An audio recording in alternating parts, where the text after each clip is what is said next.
Howdy folks, and welcome back to World of Tanks with the mighty Jingles. When I'm looking at replays, they usually fall into one of three different categories. A lot, I'm looking at them and I'm just thinking, nah. A fair amount, I look at them and I think, yeah, this wasn't bad, I can make something out of this. But there's a few that the second I see them, I just know they're going into a video because they're amazing. And this is one that definitely falls into the latter of those three categories. Now, so far this week we've mainly been looking at overpowered vehicles in World of Tanks and World of Warships. I don't think anybody would ever claim that the Panzer IV Hydrostat Tier 5 German medium tank was an overpowered vehicle. It's deeply average in all respects. Well, almost all respects. The mobility isn't bad at all. It's got a kind of a weak engine, but it can maintain 40 kilometers per hour as long as you keep it in a straight line. It's very maneuverable with a fast turning turret. Before we go on, however, we're just going to put this battle into context for you. Pay attention to the Hetzer, who's just put a shot into the KV-1 for no good reason with his 75mm gun, and the KV-1 is about to retaliate, and that's going to make the Hetzer very, very sorry indeed. And the KV-1's just turned blue. So that's the kind of team that we're saddled with here in this Tier 5 standard battle on Prokhorovka. Driving the Panzer IV Hydro for us today is Leonoy, although he is not the one that brought this replay to my attention. This replay was actually highlighted for me by the guy in the flak bus back there, or possibly the girl in the flak bus back there. Their name is Christine Lull 12, and they didn't have a particularly good game, but they stuck around to watch what happened after they died and were absolutely amazed at what they saw, as I am sure you are going to be as well. There is one other player of particular note in this game, and he's in the M42. There he is. Now, he's not going to be much use to the team alive, although he is going to have a crucial role to play right in the dying seconds of this battle. But we're straying dangerously close to spoiler territory now, so I'm going to shut up and just comment on events as they unfold. So, Leo and the M42 have approached the hill on the eastern flank of the map, but they're not cresting the ridge yet because they've got lots of flanking shots available and the enemy lights and mediums pushing the ridge in the centre of the field. There's an M42 down there, there's an M40L. That's a Swedish tanks in this game for some strange reason. Shot at the M42, obstructed by the building, but he's got a kill shot on the M40L. There we go, there's his first kill of the game. At the moment, it's looking quite good. The team are up 3 kills to 2. As far as positions are concerned, no one team has any great advantage over the other. The enemy team claim a kill, and the scores are now level. Still, neither Leo nor the M42 have crested the ridge of the hill here. So if there are enemy tanks coming over that ridge, they could be in trouble, and he does keep taking the occasional look just up to the crest of the hill there, just to make sure he's not about to get a high explosive enema from an enemy tank. Instead, he's keeping up his fire at the targets available in the centre of the field, and in the time it's taken me to tell you that so far neither one team holds an advantage, they've just lost 5 tanks. The scores are now 3-8, although he very quickly manages to do something about that by claiming his second kill.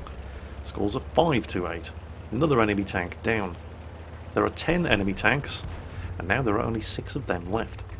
Now, as Leo takes the shot and claims the kill on the M8 here, bringing the scores to 6-9, we're going to just tiptoe into spoiler territory here a little, and we're going to talk about the M42, who's up here on the hill with him. But again, this is more to kind of put the whole battle into context for you rather than to give any genuine spoilers. That guy fires 14 shots this game and scores 4 hits, doing just over 500 damage. And he, up there on the hill, is going to be the second highest scoring player on Leo's team. Once again, this is just to make it absolutely clear you understand the kind of team that Leo has been saddled with here in this Tier 5 random battle on Prokhorovka. They're now outnumbered 4-8, and Leo is as fast as he possibly can, falling back to back up his... Okay, they're now outnumbered 3-8, and Leo is falling back as fast as he can to back up his lone surviving teammate on the other side of the railway tracks, the artillery. The artillery's sitting blind in a bush there. They need his firepower. But he can't spot targets for himself. The M42, stuck on the hill in a shootout with a tank destroyer. He's not going to kill that tank destroyer. And unfortunately, Leo gets back here just that little bit too late. It's now 2 versus 8. The artillery is dead. The M42 still in a Mexican standoff with an enemy tank destroyer on the hill, which means it's 2 of them against 8 enemies, or at least it was, until Leo claimed his 4th kill and nailed that enemy Panzer IV-H who went after the artillery. He's got some flanking shots into this Panzer IV-H, who cannot see him. And firing from this position on top of the railway embankment, Leo has not actually been spotted yet, and he scored some good damage on that Panzer IV-H. Starts chipping away at his concealment once he gets into cover, and then leaves him for the M42, trusting that he can take him out from the hill as he takes the shot and claims the kill on this IKV-103, then adjusts his fire to start taking shots at this Su-85 who's scrambling into cover on the far side of the cap circle. Now, I would not have trusted that M42 on the hill to take the killing shot at the Panzer IV-H, but Leo's trust has been justified. The M42 has scored his first kill of the game. It's now 2 of them against 5. Now, none of the tanks that Leo's been shooting at have actually spotted him yet, as he's been firing from this high ground on the railway embankment, but that's an Su-85 over there. It's a pretty dangerous tank destroyer.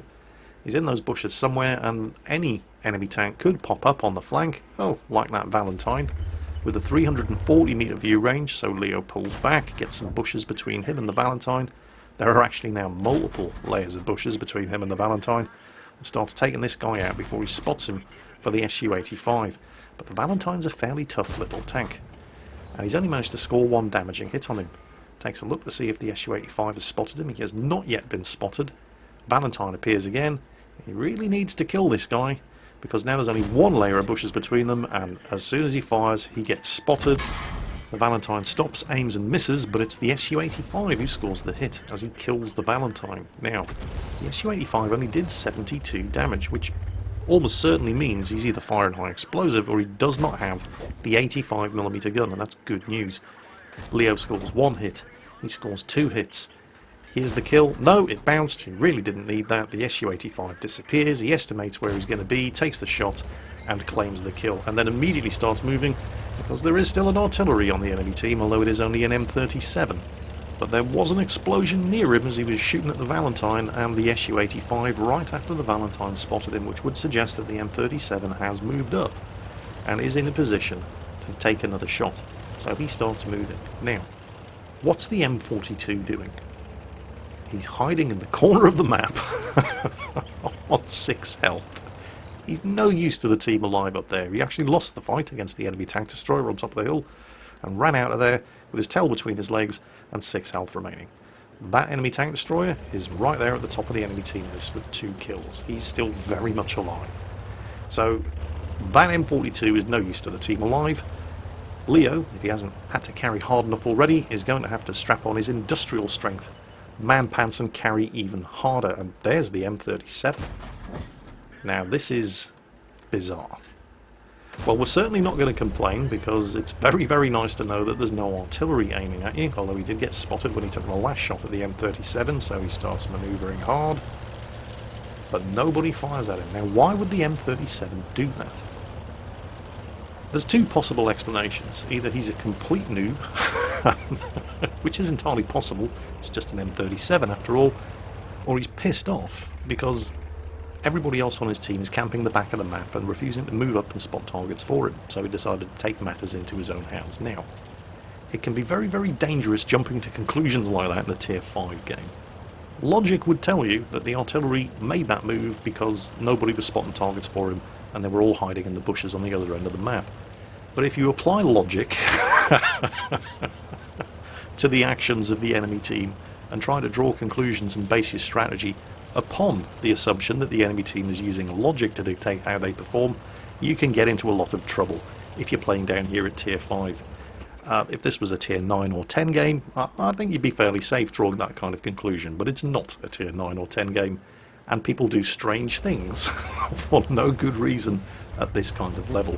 So he kept moving, he kept manoeuvring, he kept moving from bush to bush just in case the IKV and the Crusader were in a position to take shots at him, but nobody has taken any shots at him, so I think that by now it's fairly safe to come to the conclusion that they are in fact camping the bushes at the far end of the map. Nevertheless, always better to be safe than sorry, so he's taking a very circumspect route towards the enemy cap circle, ensuring that Well, he's on the far side of the road over here. If anybody can shoot at him, they're going to be on the far side of the road here with him, and he can shoot back at them without having to worry about flanking fire from the middle of the field over there. He's still got no help or assistance whatsoever from the M42, who's busy building Fort Knox in his own little private corner of the map, all the way up there to the northeast. Now this is where it gets dangerous. He hasn't seen anything, which has to mean that the enemy, wherever they are probably camping the bushes on the far side of the cap circle, waiting for him to come into cap. And there's a lot of open ground for him to cover before he gets there. And he's got to deal with a tank destroyer and a light tank, both of which are going to have a better camo rating than him. And this is the last safe spot from which he can make that approach to the enemy cap circle. This is the last bush. So he's probably at pucker factor 10 around about now. That IKV-103 has a very, very nasty gun. And the Panzer IV Hydro only has 50mm of frontal armour. Even the Crusader with its 6-pounder gun can penetrate him with ease. But in fact, he and the IKV spot each other at more or less exactly the same time, and luckily the IKV is facing the wrong way, which allows Leo to get the first shot off and the second shot, but the IKV manages to score a hit even as he kills him, and he's taken a lot of damage from that shot. If the IKV had been facing in this direction, which you would think would be the logical choice to make if you camp in the bushes in the cap circle, he would have been able to get a second shot off, and Leo would be dead. But Leo had a bit of luck on his side there, and he's going to have a little bit more luck on his side, because now the Crusader knows exactly where he is, and the only cover in the cap circle are the flags and the crates around them, which is why you destroy those by driving over them at the start of every match as you leave the cap circle. Tree falling. Crusader has just sent Leo a telegram announcing where he's coming from. Leo scores the first hit, pulls back behind the flags, Crusader misses. Leo scores a second hit, and this right here is why you always destroy those obstacles in the centre of the cap circle, because that shot hit them. Now, it's armour piercing, so it's still going to go through, but it's going to lose penetration. And when you're shooting at a tank in the cap circle, you need to penetrate them when you hit them. With his cover now gone, Leo keeps up the fire, but is in trouble now because the Crusader has a much faster reload and is now scoring hits. They're both one-shot kills for each other, and no! Disaster! Oh, hold on, wait, plot twist. They've killed each other. Which means that in the ultimate twist of irony, that M42 is actually useful to the team alive, because if he'd been dead, this would have been a draw. And check out the chat, as well as Christine Lol 12 there in the flak bus, who is the one that brought this game to my attention, saying this goes straight to Jingles, and yes, it did. Leo's even apologising there for dying.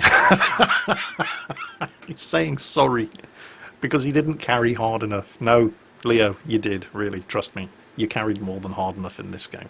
Take a look at this, as well as the, obviously, Ace Tanker Pools Medal for 10 kills, High Caliber and Top Gun. Every tank he shot at, with the exception of the Panzer IV-H that he left to the M42, and he could have killed the Panzer IV-H, but every tank he shot at, he killed. 2,400 damage in a tank that only has 110 alpha damage from its 75mm gun. He spotted a third of the enemy team by himself and killed 2/3 of them by himself. What a guy. That's Leonoy in the Panzer IV-H Hydrostat, German Tier 5 premium tank, carrying like an absolute boss on Prokhorovka. And thank you very much to Christine Lull 12, who didn't have a great game in the flak bus there, but stuck around after the battle to see what would happen, and was rewarded with one of the most entertaining games they've probably ever seen. And thanks to him, or possibly her, now you've seen it too. And that's it for today. The weekend is upon us. I hope you all have a good time. Unfortunately, I have to go and see Resident Evil with Rita because she's a big fan of the movies, which means I have to go and see it with her. So that's what I've got in stock for me this weekend. I hope you guys have got something more interesting to do. And as always, take care, and I'll catch you next time.